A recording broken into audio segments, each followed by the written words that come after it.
One large part of society today is the internet and what it provides.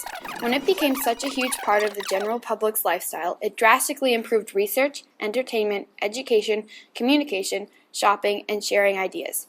The world hasn't seen anything as influential since tobacco from John Locke or penicillin from Alexander Fleming, and it will most likely be tough to top it in the future.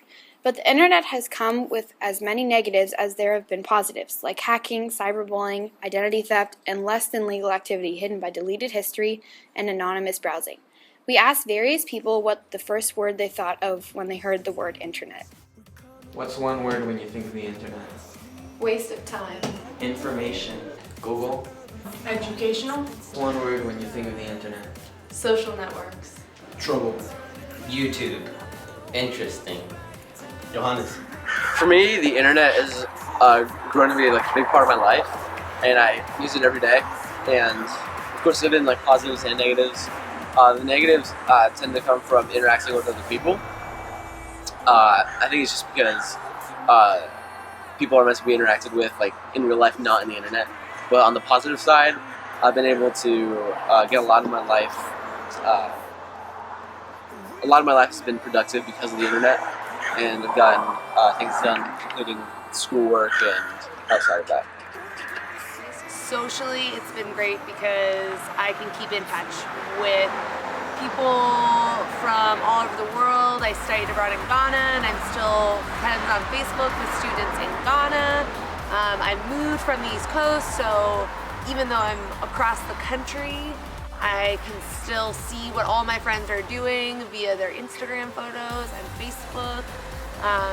But I will admit that sometimes I get too focused on my device and I don't pay attention to my world here. And I find myself just like looking at Instagram or looking at Facebook, and it's something I want to work on, so positives and negatives. As an educator, the internet is hugely helpful. It allows me to find so many resources for the classroom, whether that be articles or short stories, and so it's a lot easier than it used to be where you had to go to the library and like search through the stacks. And things like Pinterest have all of these great ideas from other educators, but again, sometimes I find myself spending too much time on the internet, and so it can be a blessing and a curse. Well, a while back I used to be very easily distracted. Well, I'm still easily distracted, but the internet used to distract me a lot more easily, and it definitely negatively affects my productivity. I would get distracted with YouTube and other entertainment options that would be on my computer. And but it's definitely helped because I'm also able to use various tools I've been on the internet to get a lot of schoolwork done.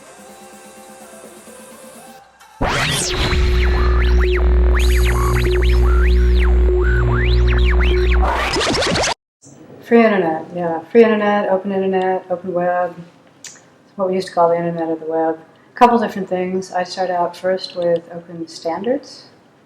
And the standards are really the design. But mostly they talk about how different parts connect. And we think of open standards as obvious now, but in many industries they're not. For example, if you want to know how to make a widget that connects to somebody else's widget, in other industries you have to pay for that. And sometimes the standards are expensive. Sometimes you have to be part of a membership group. Somehow you have to be on the in-group to actually even know what the standards are that let you connect to somebody else. So the internet is fortunate because it was made with open standards. They're free of charge, but free for use. So that's one. We would say, you know, at Mozilla we make open source, which not everyone is going to because it limits some of your business models, not all. We have a business that works pretty well, but open source for us means really open and that you can see what the products you're using are made of, how they work, and if you want to, you can change them. And most importantly, or most different, if you think it's going in the wrong direction, you have just as much right as anybody else to take that code and try and make it better. And so that's the ultimate protection against products or companies that go bad, is to say, well, you know, it's nice and everybody's using that product, but it's gotten so bad that this group of us wants to go off and make it better again. and see if we can challenge the other organization to actually make things better. So that's not the easiest setting to be in, because you choose to work in a way where if people start to not like your product, they can actually do something about it.